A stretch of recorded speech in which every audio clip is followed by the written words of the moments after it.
வணக்கம். வாங்க எல்லோரும் எப்படி இருக்கீங்க? இன்றைக்கி வந்து நம்ம வீட்டில் மதியானம் சாப்பாட்டுக்கு ஒரு குழம்பு வச்சுக்கலாம். சூப்பரான காரசாரமாக ஒரு மீன் குழம்பு வச்சுக்கலாம். அதுக்கு நான் ஒரு 4 ஸ்பூன் எண்ணெய் ஊற்றிட்டு கடுகு, உளுந்தம் பருப்பு, அதுக்கப்புறம் வெந்தயம் போட்டிருக்கேன். அதுக்கப்புறம் பார்த்திங்கன்னா ஒரு 100 கிராம் சின்ன வெங்காயம், அதுக்கப்புறம் ஒரு பெரிய வெங்காயம், 2 தக்காளி, அதுக்கப்புறம் ஒரு 2 கல்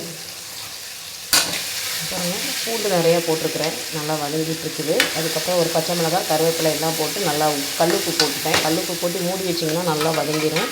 அதுக்கப்புறம் பார்ப்போம். இந்த பக்கம் ஒரு சின்ன எலுமிச்சம்பழம் சைஸுக்கு நான் புளி போட்டிருக்கேன். ஏன்னா 1/2 கிலோ மீன் தான் போதும். அதனால புளி வந்து நம்ம வீட்டு புளி, அதனால் வந்து கருப்பாக இருக்கும். புளி ரொம்ப இதாக இருக்கும். இப்போ நான் வந்து இன்றைக்கி இன்ஸ்டன்ட் மசாலா தான் போட போகிறேன். மீன் குழம்பு மசாலா 1 ஸ்பூன் மட்டும் வீட்டு குழம்பு தூள். இப்போ இதில் வீட்டில் அரைச்ச மசாலா நான் 1 ஸ்பூன் மட்டும் போட்டுக்கிறேன், ரொம்ப வேண்டாம். அதுக்கப்புறம் இது வந்து மீன் குழம்பு பொடி. இது வந்து ஒரு பாக்கெட் வந்து 1 கிலோ மீனுக்கான். நான் தேவையான அளவு மட்டும் போட்டு புளி தண்ணி கரைச்சி வடிகட்டி வச்சுருக்கேன். இது கரைச்சி இப்போ நான் வீட்டு குழம்பு மசாலா நம்ம வந்து கடையில் வாங்கின மீன் குழம்பு பொடி எல்லாமே கரைச்சி வச்சுட்டேன். இப்போ நம்ம எடுத்து ஊற்றிக்கலாம்.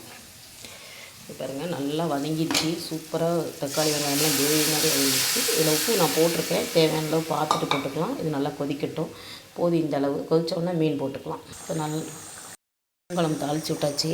நல்லா வெந்தயம், கடுகு, அதுக்கப்புறம் பார்த்திங்கன்னா பூண்டு, சின்ன வெங்காயம் எல்லாமே போட்டு நல்லா வதக்கி விட்டுட்டு நான் வந்து இன்றைக்கி இன்ஸ்டன்ட் மசாலா தான் போட்டிருக்கேங்க.